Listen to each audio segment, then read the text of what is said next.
Har'a caamsaa 22 bara 2025 ashamaa harkafuune akkam jirtu kabajamtoota daawwattoota horni miidiyaa kun oduu gaggabaaboo torban kanaati. Oduu gaggabaaboo torban kanaa horni miidiyaa irratti kan isinitti himu Allalisaa Dhaabaati. Itoophiyaan biyyoota Afrikaa walitti bu'iinsa sadarkaa olaanaa qaban keessaa tokko ta'uu indeeksii nageenya addunyaa bara 2025 ibse.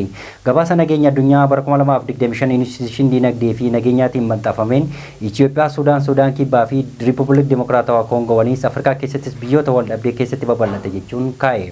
Yeroo ammaa kana akka addunyaattis wal dhabdee 59 kan jiru yoo ta'u, kunis erga waraana addunyaa lammaffaa booda sadarkaa olaanaa kan qabudha jedhe. Kunis kan gabaasicha kana keessattis walitti bu'iinsoonni hamoon tokko tokko biyyoota Afrikaa keessattis ta'uu eereeti jira.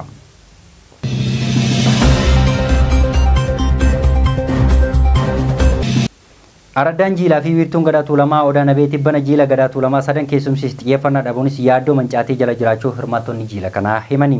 Ilmaan tuulamaa sadan daachii bochoo fi jiilleen araddaa ulfoo kana jalattis barootaaf birbirsa laga Awwaash dhaabanii faajii gadaa mirmirsanii abaabilee fi akaakileen itti wal furuun har'a gahanidha jedhe.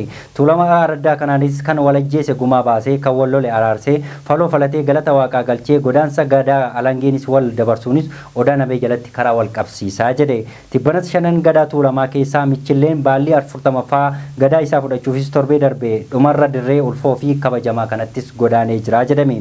Odaa Nabeenis godaannisa gadaa kanaanis taasifuun waggaa 8 yoo ta'u jiilli gadaa kun achittis raawwatame yoo xumuramu hanga waggaa 8ttis qee kanattis sirni raawwatamu hin jiru jechuunis himeeti jira.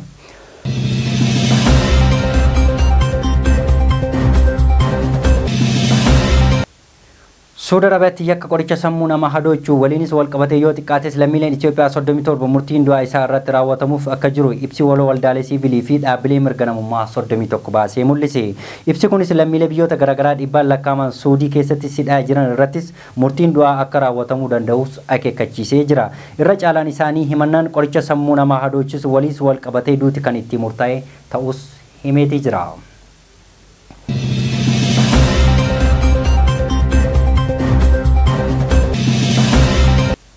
Waldaan ogeessota fayyaa Itoophiyaa ogguramee jedhame. Lagannaan hojii ogeeyyii fayyaatti bana gaggeeffame hordofuunis hooggansoonni isaanii to'annoo jala oolfamanii kan turan yoo ta'u, waldaan ogeessota fayyaa Itoophiyaa waxabajjii 12 bara 2025 eeyyamni isaanii ogguramuun pirezidaantii waldichaa Yoonaataa Daannaachos himaniitii jiru. Oggura kanaanis kan dabarsee abbaan taayitaa dhaabbilee waldaa siivilii Itoophiyaa yoo ta'u, sababiin xalayaan oggura kanarrattis eerameen yaa'ii waliigalaa hin gaggeessine, gabaasa faayinaansii hin dhiyeessine kan jiru yoo ta'u, maddi oduu addas taaddardi gabaaseeti jira. Nuti qajeelfama miseera biyyattii eeyyamamuun sochoone malee sanaanis ala waan raawwanne hin jiru jechuunis ogeeyyonni fayyaa kunis himaniitii jiru. Akka jedhanitti pirezidaantii waldichaa oggurri kun sochii ogeeyyonni fayyaa waliinis kan wal qabatu ta'us dubbataniitii jiru.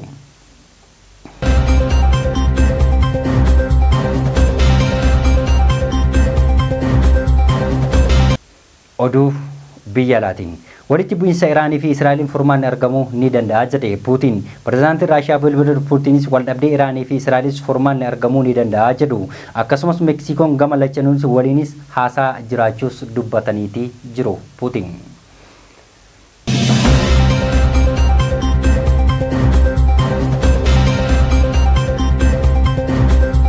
Waraansi Iraanii fi Israa'elis gama lameenii namoonni hedduun miidhamanuu gabaasaleen mul'isani.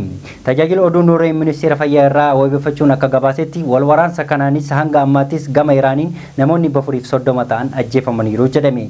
3,500 kan ta'an immoo madaaniiru jedhameetii jira. Israa'el gama isheetiinis lammiilee ishee 25 ajjeefamuu fi 2,517 madaa'uu himteetii jirti. Walaleellaa biyyoota lameetiinis namoonni miidhamuun ala qabeenyi guddaan manca'ee jiraachuus ibsaniitii jiru.